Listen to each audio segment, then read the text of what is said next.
Hi, I'm Will Bruin, and I was just recognized as a Seattle Sounders legend. Now I get to do voice reads for the Sounder at Heart podcast network. Here we go. Come on! Hey, O'Shan! Let's go! What a save by Fry! The Seattle Sounders have done it! MLS Cup winners! Here comes Rui Diaz through the middle to crown it for Seattle! And now they truly can start the celebrations. It's the Sounders MLS Cup. Nico Lodeiro leaves absolutely no doubt! The Sounders rule the region! Seattle Sounders is campeón! It's gone! They're gone! Finally! This feels fucking awesome. This is a tiny dog. Nice work on your little yacht thing. And Portland can't say shit. You know, what was the thought process in terms of who you decided to use and who you didn't? Ever since Sounder at Heart wrote a commentary that we didn't take Overcome seriously.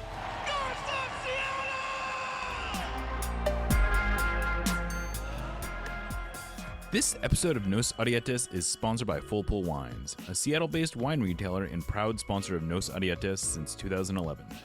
Full Pull was founded in 2009, is based in Seattle, and is owned and operated by longtime Sounders supporters.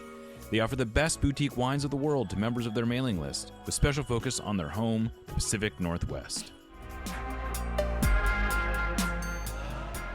Welcome back to another episode of Nos Arietes on the Sounder at Heart podcast network. I am Jeremiah O'Shan, and joining me today is, I'm going to call a very special guest, someone whose career has sort of paralleled mine in a lot of ways. I have been on his show. I am not sure. I think this is Jason Davis of SiriusXM, Morning Kick Around, Best Soccer Show. He is one of the longer serving people in this media form right now. Whatever this is, Jeremiah. Whatever this is. Jason, is this the first time you've been on my show? That is a good question. You guys have been doing this for a long time. So it's possible that in the mists of the past, at some date neither of us can remember, I was on this. I was on Nos Arietes. I don't recall it necessarily, but that doesn't mean I didn't love it or didn't enjoy it if it happened. Well, I should be the one that I would like to think I would be the one who would have a better memory of that. But I know I've interviewed you before. Like did a big story on MLSsoccer.com probably 10 years ago about the state of podcasting in the industry, in the soccer space. And you were one of the main people I talked to for that story. So I know I've interviewed you, but in any case, it's great to have you on. It's been a while at the very least. It has absolutely been a while. But again, like I said, you've been on probably every show I've done. I don't know if you're ever on the Best Soccer Show, but you've definitely been on things I've done. Yes. And I appreciate it. It's always fun. You were the last thing I was on, I believe, was WTF with Winalda, which is always a good time. Yes, and absolutely fun times.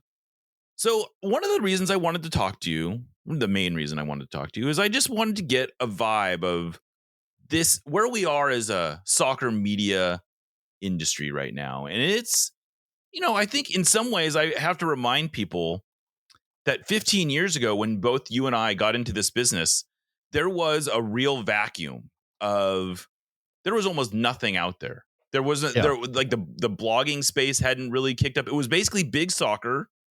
And then maybe your local newspaper might have someone who sort of specialized in soccer, but there was almost no beat writers. Like, I think the Seattle Times was one of the first papers to have like a real dedicated, putting real resources into it. There was Steve Goff, of course, who the timing of this is serendipitous in that he just is leaving the Washington Post. But I don't know, from your perspective, what made you interested in getting into this industry? And can you kind of paint a picture a little bit of what you saw as the landscape back in it was 2009, right?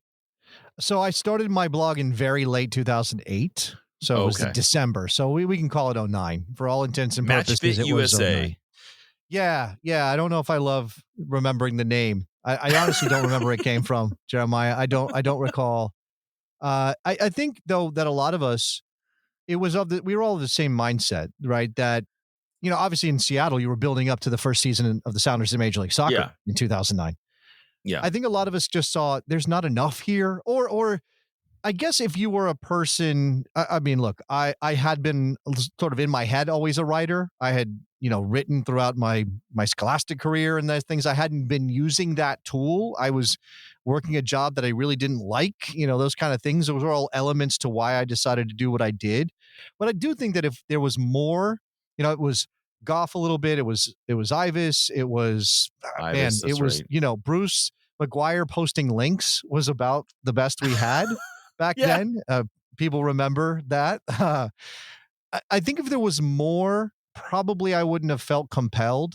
Again, I think a lot of it was life situation and I wanted to do something different with my life. And so I pushed myself to do that. But yeah, I mean, it was that thing of like, I have ideas. I'm not seeing them expressed. I'm going to go and make my own thing. And it was also, in terms of serendipity, it was that moment in 2006, 2007, 2008, 2009, when not only was there not a lot of soccer stuff, just the idea of a blog was extremely in the zeitgeist, and anybody could start one. And so it was super easy. And because there wasn't a lot of soccer stuff, a blog could stand out. Like I was thinking about it the other day, and trust me, I don't know how this happened. I think I was nominated for a U.S. Soccer Blog of the Year award at one point. And Jeremiah, that doesn't exist anymore, and it shouldn't. Let's be honest, it should not exist. I think Ivis won it every year, which is probably fair. That sounds right. Yeah. But just to even be in that position in American soccer, a year, 6 months, 8 months after starting my blog, just starting to write my thoughts out, it's kind of bonkers, right? I think I have enough of an ego to think I'm good at what I do, and I don't write as much as I used to, although I am writing again. I think I was a decent writer then, but more than anything, I was just saying stuff people weren't seeing anywhere else. And that it doesn't mean they were unique ideas. They just weren't covered the way that the rest of sports in America were covered, which we had taken for granted. Yeah, it was. And what was funny is that I feel like by 2010, that was sort of when we were really getting up to speed. Like I know I joined SB Nation before the 2010 MLS season. That's when I first started writing for Sounder at Heart. And then that quickly turned into writing at SB Nation and getting a real job at SB Nation. And I, at least in my mind, the rise of the U.S. soccer blogging space very much mirrored sort of SB Nation's interest, because we suddenly were flooding the zone with blogs everywhere. But it was kind of an interesting time that almost no one was really making money at that time. Like no one was really. Like maybe Ivis was making a living. There were definitely a few, Steve Davis was making a living. There were a handful of folks that were making a living, but it was really a product of super interested people that were sort of breaking out from the big soccer space, where that big soccer was really where all the conversation was happening. Yeah, it was a DIY ethic, right? Which is what was magical about it. And, I'm not saying that things aren't better now in some ways. And, obviously I'm full-time in soccer, and I wouldn't be if things hadn't moved in a direction that allowed people to get paid to do this. And again, you've been employed doing soccer since 2010, which is great. But it was kind of special, right? I was thinking about all of the blogs and all of the people who sort of graduated from blogging back then. And, some of that stuff, again, mists of the past. I mean, unprofessional foul and avoiding the drop. And, all this stuff that I cared about in terms of just people, some of it actually came out of Deadspin commenter sections. Like Deadspin would post a soccer story, and there'd be the commenters, was it commentator or commenters? I've struggled with that a lot, and you would think as someone who worked in the fan media space that I would have a better sense of that, but I have oftentimes struggled. Yeah, the people who make comments. Yeah, and a lot of those people ended up starting their own blogs in a Deadspin kind of vein, and then that sparked a thing. And by the way, it was transatlantic. this little blogging thing that exploded around that time. It wasn't just Americans. I know a lot of English people because of that era and working with them and it cross-pollinating, and you would write a post for them and they would write a post for you and you cross-post them or whatever it was. Like, that was so fun. Again, we were not making any money and I would prefer to make money, but it was so much fun just to have that experience. I do think about it fondly in a lot of ways. And one of the things that I also think about that was kind of funny about that is that I don't know that we ever really believed it was building towards something. It was a way of taking up a lot of our time and we were passionate about it. But if you had asked me in 2010, why are you doing this? I would have just said, I don't have anything better to do, I think. Yeah, I think, again, I was in a situation where I had kind of been an underachiever for a number of years. And I had at that time, we were just talking about this. My son was born in May of 2008. I started my blog in December of 2008. Probably not a responsible decision as a father when you have an infant in the house to be like, I'm going to give all my time to blogging and making a podcast, which I started in 2009. But I decided to do that. I do think it was like, even if I wasn't consciously thinking about it, I do think I wanted it to be something. I don't know that I don't know that I conceptualized what that would be. Well, I don't know sure. If I was like, oh, this is going to lead me to this job or that job. But it was, it definitely, for me, it was working towards something, right? You said you started working for SB Nation. You started writing in 2010. Eventually that led to a full-time job. Yeah. It was a contract job. I was a freelancer essentially, but I started writing for ESPN around that same time, 2010. And that's all based on the blog, right? That's all based on just kind of floating around, being in that space. Obviously Twitter, when it was good, had a major role in all of that. You became known because you were a person who wrote things down, could link to them, and also had comments about everything that was happening when you were on Twitter. Yeah, I remember around that time, I somehow found myself on the list of, I think it was like 10 soccer accounts Twitter accounts that you needed to follow. And the thing that struck me at that time was you and I were both on that list. And I had by far I had like I want to say maybe a 10th of the number of followers that you had. And then you had probably a 10th of the followers that the person above you had. Right. And then and everyone else, it was like Grant Wall, like Ivis, Goff. Yeah. It was like all these huge accounts. And anyway, it was just kind of it kind of spoke to the depth of the sort of the roster. You know what? So to speak. It was very much like an MLS roster, Jeremiah. We had the DPs at the top, and then way down. You and I were the guys on developmental contracts making $14K a year. That's who we were in the pecking order of all that. Although I will say that another thing that made that time special, and another thing that was a function of how small American soccer was, is that not only did my blog get nominated for something alongside Ivis Gullerstedt, but for the most part, Ivis and I had a little thing in the beginning, which was maybe more of a misunderstanding than anything else. But for the most part, everybody's welcoming. Like the thing that you can say about Grant Wall is that he was always like, oh, you're a part of this, you're writing. It doesn't matter how much you make, you're now part of the club, right? And sometimes that reared its head in ways that were maybe not the greatest, because Grant would very quickly come down on anybody who said anything negative about a colleague, quote unquote. But he was very welcoming. Like, he was the guy. I remember meeting him in LA for an MLS Cup that somehow I managed to travel for. I think because I had a friend who lived in LA and was going to give me lodging. Like, that's where we were, right? And I remember going out there, and MLS credentialed me, and we went to a Matchday -1 event or a mixer or something on Manhattan Beach. And I would first time I ever met Grant Wall, and he's wearing like $1,000 Italian shoes, leather shoes, and I'm just like this doofy guy with a messenger bag, like, hey, nice to meet. And he treats me like I'm the same as him. I'm like, I didn't write any stories about LeBron James. What are you talking about? I know that was, and I one of my vivid memories similar to that was in 2000. It must have been 2013 when the U.S. was playing a qualifier in Seattle, and we kind of helped host a party at a space here, and I was hanging out with Alexi Lawless and Grant Wall, and I'm thinking, how did I get myself into this situation at all? And it was, and to their credit, people can say, and I have said a lot of things that are probably not flattering about both of those people over time. But one thing that is absolutely true is that they were very welcoming.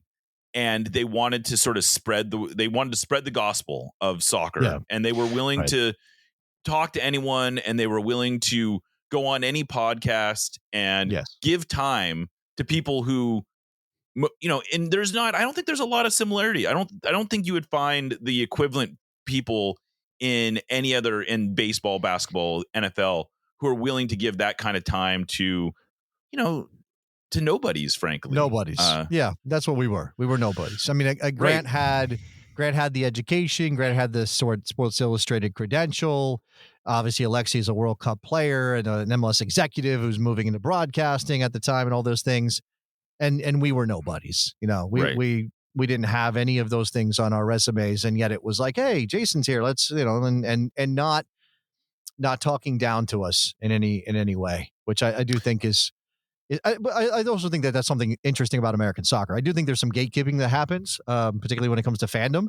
But I also think that there's a very distinct idea that, hey, we need to be open, and a lot of people come to the game not from being immersed in it as kids in a culture, in a country that hasn't always appreciated soccer. So, I mean, you kind of have to accept all comers and say, just because you only started seriously loving this game 4 years ago doesn't mean you're not valuable, right? We're not going to judge you on that. Absolutely. And one of the things I think about, I was thinking about this recently, is that we are just now, like this year, really, and then maybe it started a few years ago, but we're barely now getting into a period where people are old enough. The first people who were alive, were being born when MLS launched, are now at an age where they can have, where they're having kids. Yes. And this is really the first generation of kids being born into a world where their parents also only knew a world where MLS existed. And I do think that sort of changes the way that we talk about passing this on. You and I both grew up in a world where there was really no professional soccer. And, I was a freshman in college when MLS played. Actually, I always think this is funny. I was going to San Jose State. So the first MLS game was being played at my school. And I don't think I knew about it. Right. Yeah. Isn't that wild? Is that wild? It's kind of wild. Like, I remember realizing that, being like, oh, I was down the street when that game happened. And I don't remember even giving it a passing thought of trying to go. Yeah, I mean, I think that, yes, I actually have been talking about this recently because Greg Lawless is doing a project where he's collecting memories from '94 with this collective called Club 11. And he came on Morning Kick Around and he told people, like, we want you to tell us your stories. If you've got pictures, especially if you got video at a time when that was not a ubiquitous thing, like, we'd love to collect all of this ahead of the World Cup coming back to the United States in 2026. And I said, what sucks is I don't remember if I even thought about 1994. Like, I don't remember if I was aware of it. I'm sure as a sports obsessed kid, and I would have been 14, almost 15 years old when the World Cup happened. I'm sure I knew about it, but I guess I just didn't rate it enough to care and mark it in my memory. Probably was moving. I was a military brat. I was very into baseball. That was probably part of it. But I do feel weird about that. And yet at the same time, I recognize that's sort of, for our generation, Jeremiah, that is so prototypically American. And again, yes, there will be an era when it's like, there was always an MLS, there was always this, there was always that. But for us, it gives us this sense of not taking things for granted, I think, is part of it. I for sure think that. And, I was aware of the World Cup in '94, mainly because there were games being played near me in I was living in the Bay Area. Palo Alto, Stanford hosted some big games. And one of my most vivid memory, though, of that tournament is reading a column in my local newspaper where he was bemoaning the offside rule, and he was saying how dumb the offside rule was, and that it should be more like hockey, where there's just like a fixed line in the ground, I guess, kind of like the NASL. And I remember telling this to my soccer obsessed uncle, who was like one of those OG. He was coaching youth soccer, and his kids were playing soccer, and all. So he was like into this, and he just thought it was the dumbest thing he'd ever read. and that was sort of my first realization that this is a sport that has existed a long time before Americans have tried to change it. And it was just kind of a formative memory for me. But in any case, I bring this is a long path into talking a bit about where we are as a soccer nation and where we are as a soccer consuming nation heading into the World Cup. And, the World Cup now is about almost exactly a year away from coming back to the United States. And in a lot of ways, the landscape could not be more different in terms of the way Americans talk about this sport. It is no longer it's no longer a circus, just like the circus is coming to town. In some ways it still is, but in most people know have a pretty good sense of what they're getting into. But I'm still sort of blown away at, and I guess maybe it's because the US hasn't been very exciting or very good.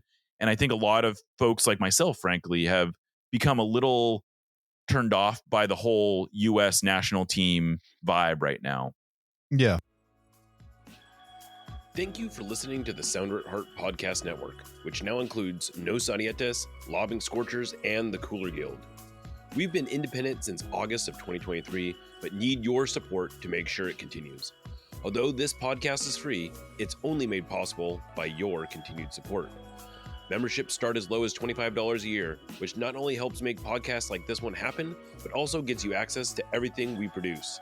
If you're able to support us at higher levels, starting at $75 a year, you gain access to a host of other perks, most notably entry into our members-only Discord, where the smartest, funniest, and most engaged commenters share their thoughts and ideas. To find out more, just visit sounderatheart.com and click the subscribe button in the top right corner. Thanks for listening. Nos Arietes, admittedly, is not exactly known for our spicy takes, but that doesn't mean we want our food to be mild. Spice up your life with Haxon Ferments. Handcrafted in Georgetown and made with the best local ingredients from across the Pacific Northwest, they specialize in unique small batch fermented hot sauces and vinegars. Haxon Ferments brings bold flavors and natural fermentation together for something truly special. Whether you're a heat seeker or just looking to elevate your cooking, you'll find something you love at haxonferments.com. That's HAXANFERMENTS.com. And right now, if you use the code SOUNDERATHEART, that's all one word, at checkout, you will get a free hot sauce with your order. Again, go to haxonferments.com, use the code SOUNDERATHEART at checkout for a free hot sauce with your order. Haxon Ferments is a proud sponsor of the Sounder at Heart Podcast Network. But you're maybe a little in a different position. You're in media conversations, I assume, bigger media conversations where, you work for SiriusXM, who presumably this is about as big of a deal as it could be for them. What's your sense of where we are as a sort of soccer consuming nation a year out from the World Cup? Well, I mean, you're obviously right that it's very different from 94, but so much is different from 94. I'm not even sure that matters too much. I agree. Because obviously in 94, soccer was an oddity. Although, again, the reason 94 is the most attended World Cup, or was, I guess we're probably going to, it's a number of games thing, but that World Cup is obviously famous for being the most attended World Cup ever. And a lot of that was driven by expat communities, by people who wanted to go out and see their team. I'm sure there were lots of traveling fans from abroad. That always comes with a World Cup. But I also think that, every Italian in the tri-state area was trying to get to an Italy game in 1994, right? So that even though it was weird, there was still this other thing. But also back then in 94, and again, maybe one reason why it's so weird for me that I don't really have distinct memories of it, we were essentially a monoculture when it came to sports. Right? There really wasn't this fracturing. And now here we are in 2025, and everything's fractured. I mean, just getting attention on one thing is impossible. So while, you might try to compare them, I think they're apples and oranges in that way.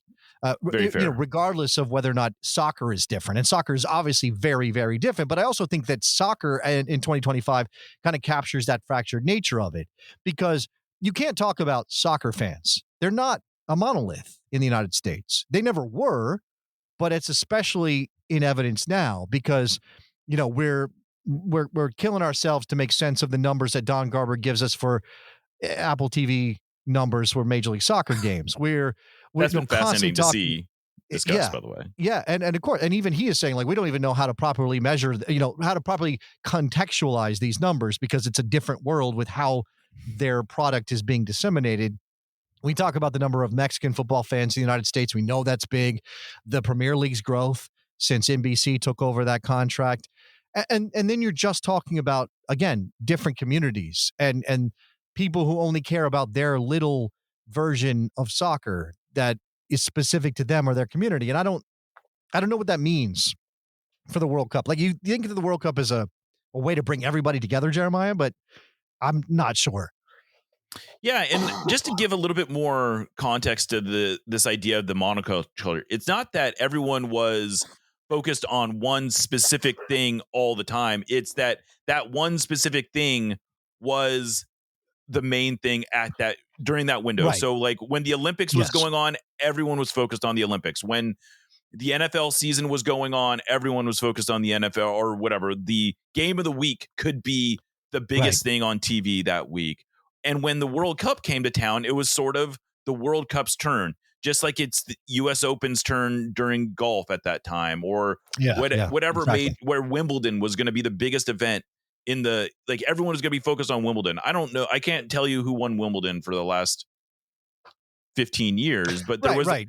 But in 1994, I probably could have told you who the reigning Wimbledon winner was. But also, do you in a sense, in the way that soccer is different and does affect this, particularly a year out from the World Cup, and you're talking about Wimbledon and the U.S. Open, or I guess the British Open, the Open just happened, right?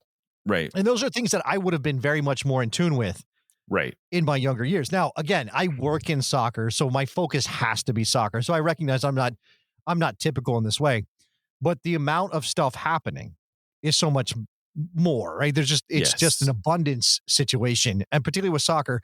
And again, this gets into whether or not it's been good for the game, or it will be good for the World Cup, that we are just dealing with a deluge of soccer in our country. And everybody who's got any control over anything is throwing more soccer at us to extract dollars from our pockets. So the Club World Cup and the Gold Cup all happening at the same time, and Major League Soccer is going on. And, it just I guess that would be the concern, right? That when we get to the World Cup, instead of the whole focus going to the World Cup and everybody just kind of like, okay, this is great. Everybody goes, oh, I mean, I'm just kind of over the soccer that's happening all the time. And I just had a conversation with somebody today, and I can't go into detail, but they were expressing how we kind of have to have an entryway that doesn't make people feel overwhelmed from the moment they decide to be soccer fans. And I've sort of always been interested in that, but I think it's especially hard now because we are fractured, and because if you do decide to dive in, or you decide to dip your toes in the waters, you can easily become overwhelmed with everything that's out there, even though, again, everybody's trying to make more stuff.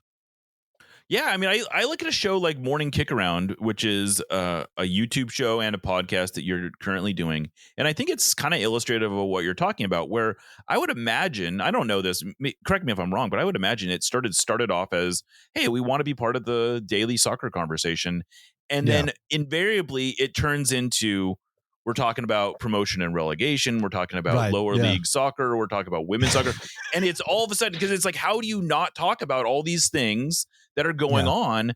But it almost immediately, like, soccer is this weird sport where it's not like you can, if you want to talk about soccer, you kind of have to, like, and you're taking that angle, you almost have to open it up to everything, right? I mean, because it's you can't just connected. be like, we're going to be a soccer show, but we're only going to talk about MLS. Well, no, you're an MLS show.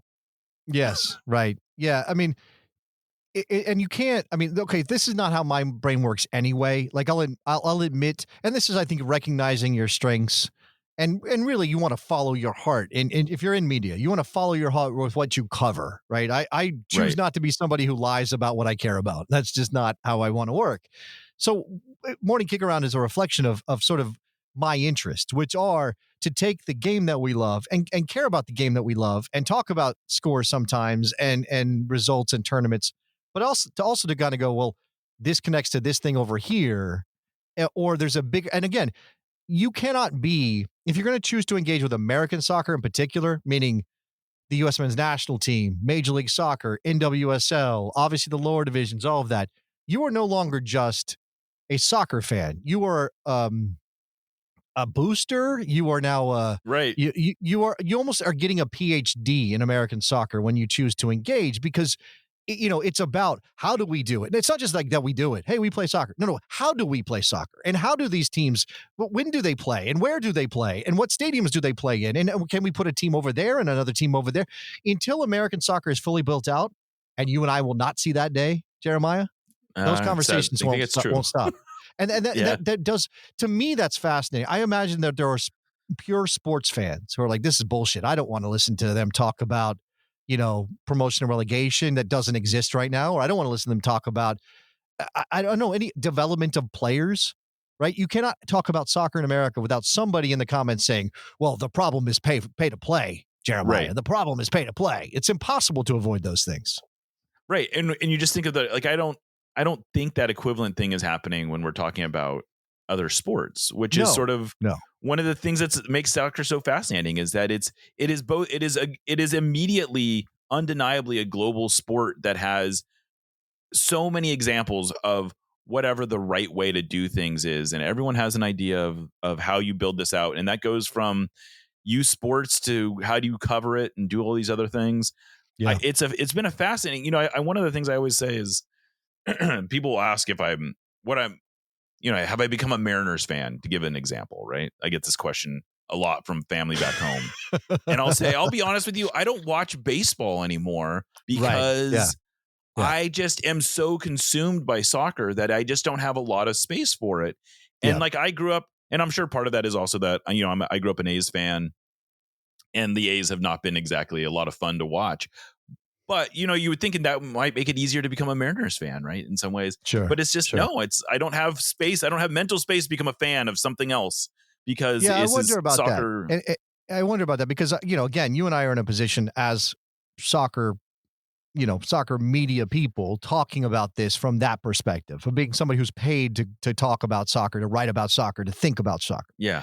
I don't know if I was just a fan, if I would engage with it the same way I do, or if I would leave space for other things.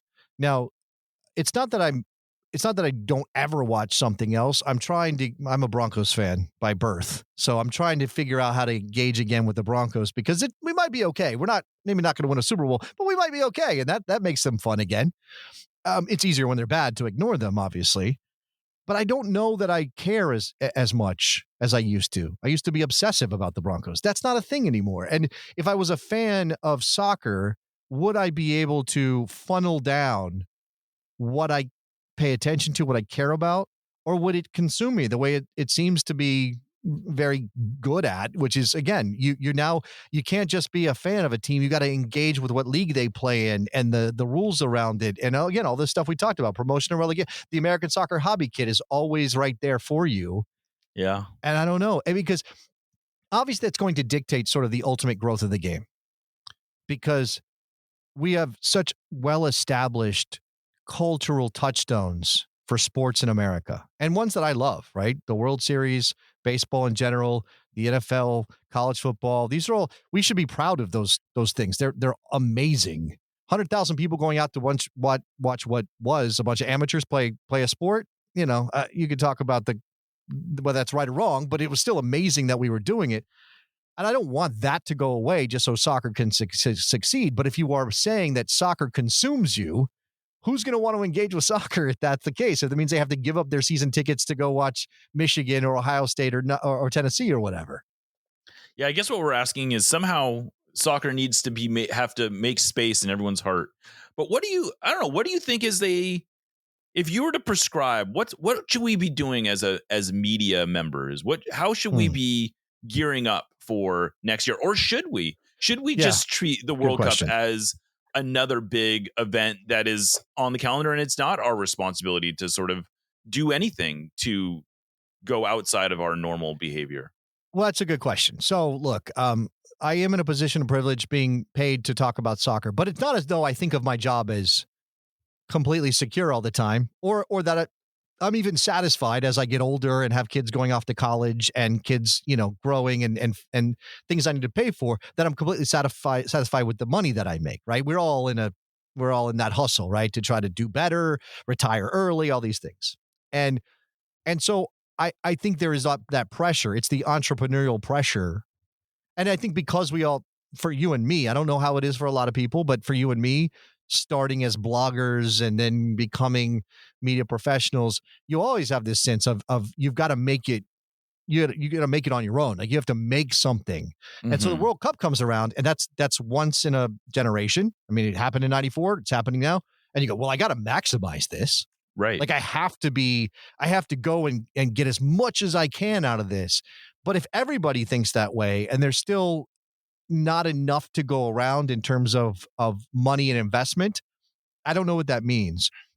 I think, again, I feel that pressure. It's part of the reason I started Kick Around, although that was a lot of things. Creative energy. I don't know if I was thinking about the World Cup necessarily, but what I think is true that is frustrating for us is that as far as soccer has come in this country, and it certainly has, there are still ways that media fracturing, that the consolidation of control of a lot of outlets has limited the impact on our business, right? And I think we all think, well, there's space for this, or if somebody only started a company doing that, it could be big. But there are only so many people who have the ability to actually pull that off. And obviously, when we talk about, money flowing from advertisers or corporate sponsors and that kind of stuff, I think a lot of those companies, outside of the very big ones who already have soccer relationships, they're not thinking about it yet, right? They're thinking about now. They're not thinking about 2026. And when but when the fiscal year ends and we get to October or something, maybe it's like, oh, snap, there's a World Cup coming. We should be involved in that. And then I'm hoping, not just for my benefit, but for everybody and for American soccer's benefit, that there is an influx. I just hope it gets dispersed a little bit.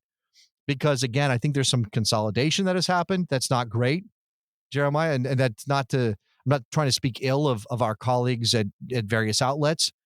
But I feel like there should be a little bit more out there. And I feel like, again, that lift of let's do a startup or let's start something from scratch can feel a little big. And, I hope that that's coming too. Yeah, I do too. I mean, I feel all those things, and it's also part of what keeps me like in my lane sometimes. I think also is that it's like it's easy to focus on, not easy, but it's more comfortable oftentimes to just focus on the Sounders and let all this other stuff be happening. And I don't know from my selfish perspective how much there is a maximizing of my, like, I don't know. It'll be very interesting to see when we get closer. But on those same tokens, I do think that this is a moment for MLS, especially where they've been building toward this for so long. And I do wonder if MLS is ready for the moment, because it sometimes feels like MLS is not expanding its popularity in ways that are going to benefit from the World Cup. And we look at the sort of the siloization that they chose to do with being on Apple TV, which I was a big fan of. But I think I've also been frustrated with with the strategy around that. Like it sometimes feels like it was like, oh, we got here and that's the end of it. Yeah, I suppose that's part of it. I don't know that there was a playbook. Obviously, I mean, it's easy in hindsight to say, well, they got this wrong and they got that wrong, and they did too much walled-off garden stuff, and it made them, less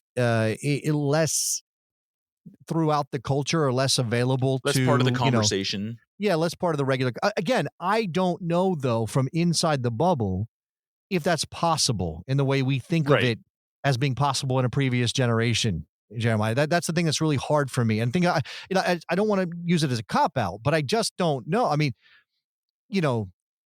if we're thinking about, okay, well, what would MLS gain if they had thought about this strategy differently? Well, when you say conversation, what does that mean? Are we talking about X, which, for me as a wasteland, I don't want to engage with anymore, but I imagine still has power in certain ways in sports? Is it mentions on ESPN, which is becoming less and less important as an outlet as time passes? Is it sports talk radio, which I think a lot of people would say is a dying medium, although I don't know that I agree with that. Is it podcast? Well, okay, well, what podcast? Whose podcast? How, right.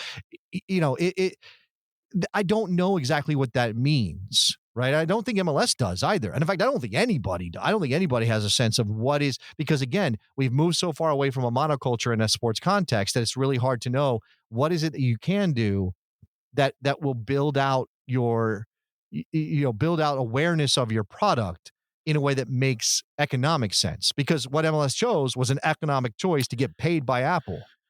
And I think that's the tough part, because I think in a lot of ways, like I'll look at Seattle to take this as an example. See, there was a, pre-Apple deal, the Sounders were sort of in the culture in a way that felt ubiquitous. You saw a lot of jerseys around at the playground or wherever else.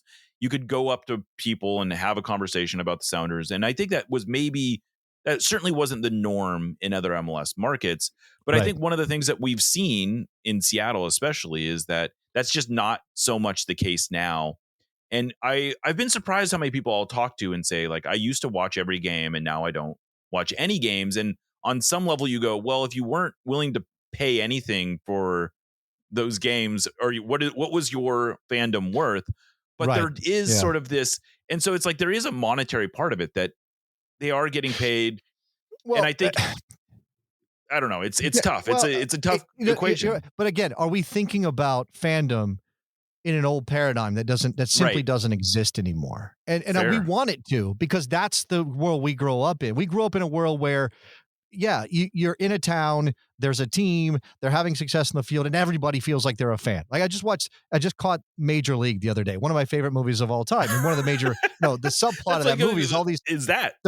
Yeah, it's those little things where everybody's suddenly an Indians fan, and I know they're not an Indians anymore, but suddenly everybody was on board, right? Because the bandwagon, everybody jumps on, and is that window closed? And I've for a long time, and I don't want to give anybody a pass for making bad decisions. And we haven't talked about MLS 3.0, and I don't think we're going to have time to do it, but this is interesting in this context.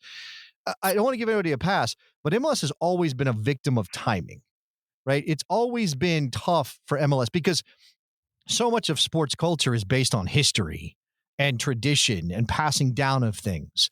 And yes, there are exceptions to all of this stuff in expansion cities that in various sports, sure. But for the most part, we care about what we care about because people older than us cared about it. So, and you mentioned that we're now at a place where people who were born into a world where MLS existed and they don't know a world where it didn't can have kids and pass down that fandom. That probably is going to be big for MLS, but it can't have the same impact as it would have in the 60s or 70s or 80s because there's just too much else going on. And because by being a relatively newcomer to the American sports scene, you are going to be subculture. You just cannot get away. Like, how can you not be subculture when you didn't show up until after everybody had been doing the NFL for 60 years or their basketball team for 60 years or baseball for 100 years? Right. I just don't know. And then that's the thing. Like, did MLS make a bad choice, or did they make the only choice that really was available to them in terms of the economics that they are fighting in this country and, again, in the connected soccer world in a marketplace that is global? Yeah, and I think there's another thing that I always remind myself of, and I think this soccer, especially American soccer, is constantly wrestling with this, is that if you look at what the NFL was at 30 years old, or you look at even baseball at 30 years old, or certainly if you look at the NBA at 30 years old, they were not anything like what they are now. No. And they were not probably even what MLS is now, in that it is a big business that is not. You're talking about 30 years ago in the NBA, or when the NBA was 30 years old, they were barnstorming still. Yes, right. They did not have teams that owned their own facilities. They did not have, those things didn't exist. And I think, we oftentimes, I think, can get lost in American soccer in comparing ourselves to much more established brands. And you look, MLS fans will say, well, look at England and how they pass on they have all this history, and it's like, well, yeah, you're never going to get that history until you start building it, and that's kind of right. You have to start what we're somewhere. Doing now. We don't want to be new and uncomfortable with newness, but we also want tradition and history. And again, like you have to start. So there has to be an exception point. There has to be something. And then I actually wrote about this on my newsletter, which is another thing I do occasionally. It's not regular at the moment. I missed a week, but I wrote about the MLS archive kits that came out, right? And sort of how they're meant to turn back to the 90s. Like the whole thing was about the 90s. Yeah. And how it's been a struggle, I think. And maybe 30 is the moment for MLS to kind of to fully embrace its history from the 90s and the early parts of the league, because it was not pretty, and they weren't playing in the proper atmospheres and stadiums that made sense for soccer, and the players were making nothing, and they were training on dirt half the time, and everything was hard scrabble in minor league. It was not in any way this glitzy, glamorous thing. But you have to embrace it, because and again, the only reason it suffers is by comparison to other leagues that we want to be. Because as you said, I was listening to a thing about Wilt Chamberlain scoring 100 points. He did that in Hershey, Pennsylvania. It was like a weird, like barnstorming Philadelphia Warriors game in Hershey that nobody was there for. Like that was basketball at that period in history. And here we are, basketball so big and glitzy and glamorous. It wasn't then. It couldn't have been then. Just like MLS in its early years couldn't have been, and even 30 years in, it's still an uphill climb. Again, it's really hard though to thread the needle and say, well, they get a pass on this, but not on this other thing. They really made a mistake here, or they're not doing the right things with budgets or things like that. Yeah. Well, we could probably go on for another couple days talking about this, but this feels maybe this is Right. Maybe this is the start of a conversation, but Jason, thank you so much for coming on. This has been something I've been wanting to do. I just sort of had a idea of, hey, let's talk about soccer media. And I think we accomplished that. Hopefully people found it interesting. We did something. Maybe people will like it. Unlocked anything quite, but we started picking the lock a little. What people love, Jeremiah, when we navel gaze consistently. Exactly. That's what they love. Yeah, exactly. That's why we come on niche podcasts like this one. That's right. Because, yes, you have an accepting audience that understands what if people who didn't know us were listening to this, they're like, oh, these guys are so up their own. It's Absolutely. part of the life, though. It's part of the life. Well, before we get out of here, plug, where can people find you on a regular basis right now? Okay, so Sirius XM FC is my main gig. You can find me there, especially when the European season starts. I'll be on WTF with Eric Winalda from 4 to 7 Eastern, adjust for your Pacific time zone as necessary. That takes care of itself. That's a big corporation who pays me to talk about soccer. Very happy to be there. But really, I want to promote Morning Kick Around. Monday, Wednesday, Friday, 9:30 a.m. Eastern. It's live. So I know that's an early wake-up call for anybody on the West Coast. But there is obviously a replay you can watch. We have a little community building around that show. You have a podcast. That is a podcast as well. You can also usually consume it on podcast. There you go. You can absolutely do that. We break it up into little segments. We've got various topics that we cover. We are very interested in the growth of American soccer, pretty much from the bottom of the pyramid. I mean, we've been talking about NPSL teams that can go pro if they continue their momentum. That kind of stuff. Really excited about Ballard FC just got to the national final against Vermont Green.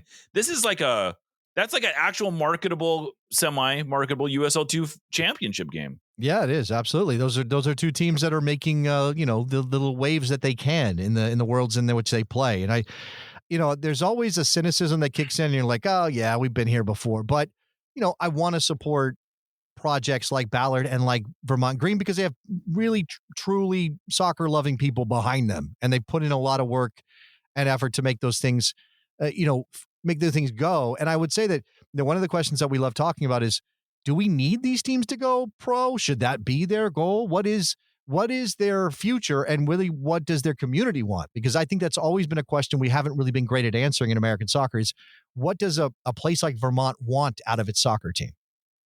Yeah, and I'll just share this anecdote because I thought it was neat.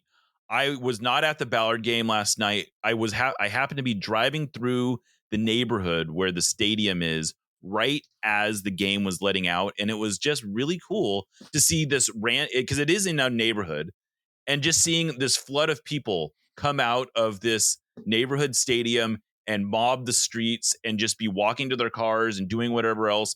And it just felt this very organic soccer thing. And I thought it was like fascinating, the idea that there was going to be people at the burger joint that had no idea that a relatively big soccer game had just been played 200 yards away from them. And that, where are all these people coming from? Why are they all wearing Ballard shirts? We're in Interbay. It's just a next neighborhood over.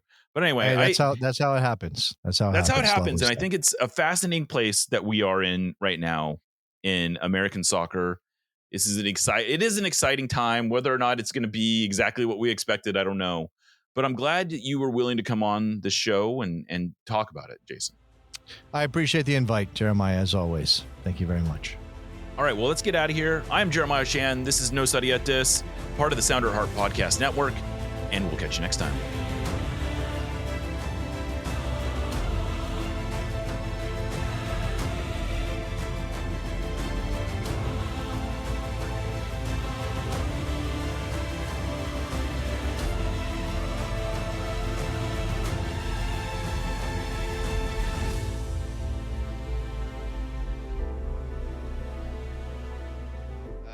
I expect a LAFC who's motivated to prove themselves at home, to prove to their fans that they're capable of winning in this league. And it's up to us to really brew in the party. I feel a lot better than Bob.